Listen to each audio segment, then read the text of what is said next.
Hello and welcome to LuckyMath. In your textbooks there exists an equation that goes as follows. Let's say we have the log to any base a of x.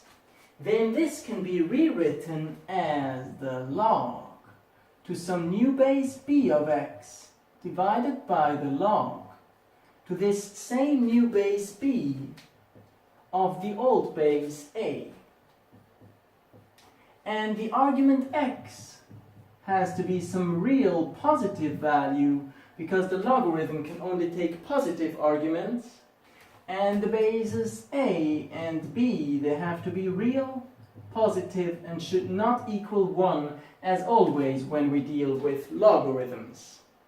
Now what does this equation actually mean? Let's rewrite it. And we get the log to base a of x is equal to a constant c times the log to base b of x.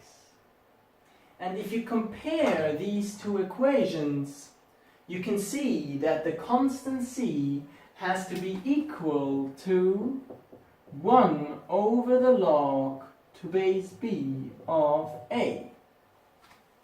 And this really is a constant because there is no argument x in it.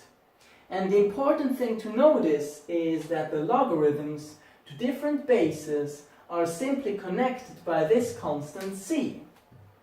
Now, why would we need such an equation? Let's do an example. Suppose you have the problem log to base 2 of 8. Then this is not really a problem because it's very simple. It's 3, right? 2 to the power 3 will equal 8.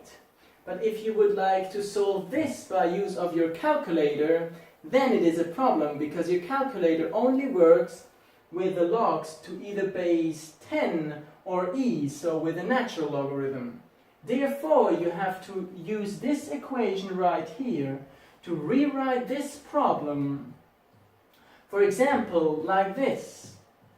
So you set b equal to 10 to calculate with the logarithm to base 10. Then you would get this of 8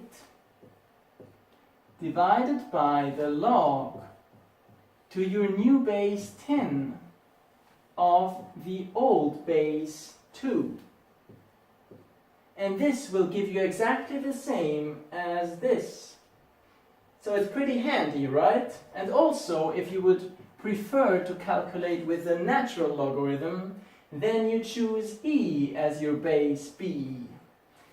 And you would get the natural logarithm of 8 divided by the natural logarithm of your old base 2. And yes, you can actually take any logarithm. So you could take the log to base 8 of 8 divided by the log to base 8 of 2, and so on. And this will always give you the value 3 that you want. So this is really a pretty handy rule.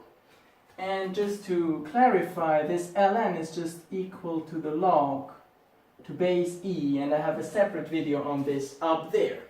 Now, one last thing that I can show you by use of this equation is, let's try and set the argument x equal to b, the new base b. Then we would get that the log to base a of b is equal to the log to base b of b divided by the log to base b of a. And the log to base b of b is simply 1, right? Because b to the power 1 will equal b. So this is 1, and we would get 1 over the log to base b of a.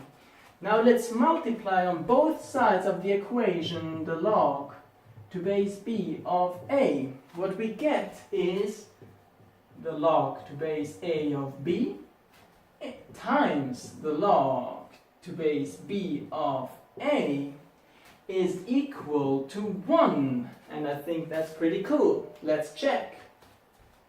And let's take this example right here.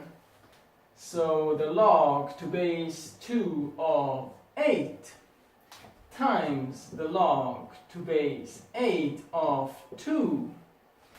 This would have to equal 1. And you know that 2 to the power of 3 will equal 8, so this is 3. And 8 to the power 1/3 will equal 2. So this is indeed 1. And yeah, that's pretty cool. So thanks for watching, rate the video, subscribe, and see you soon again on Lucky Math.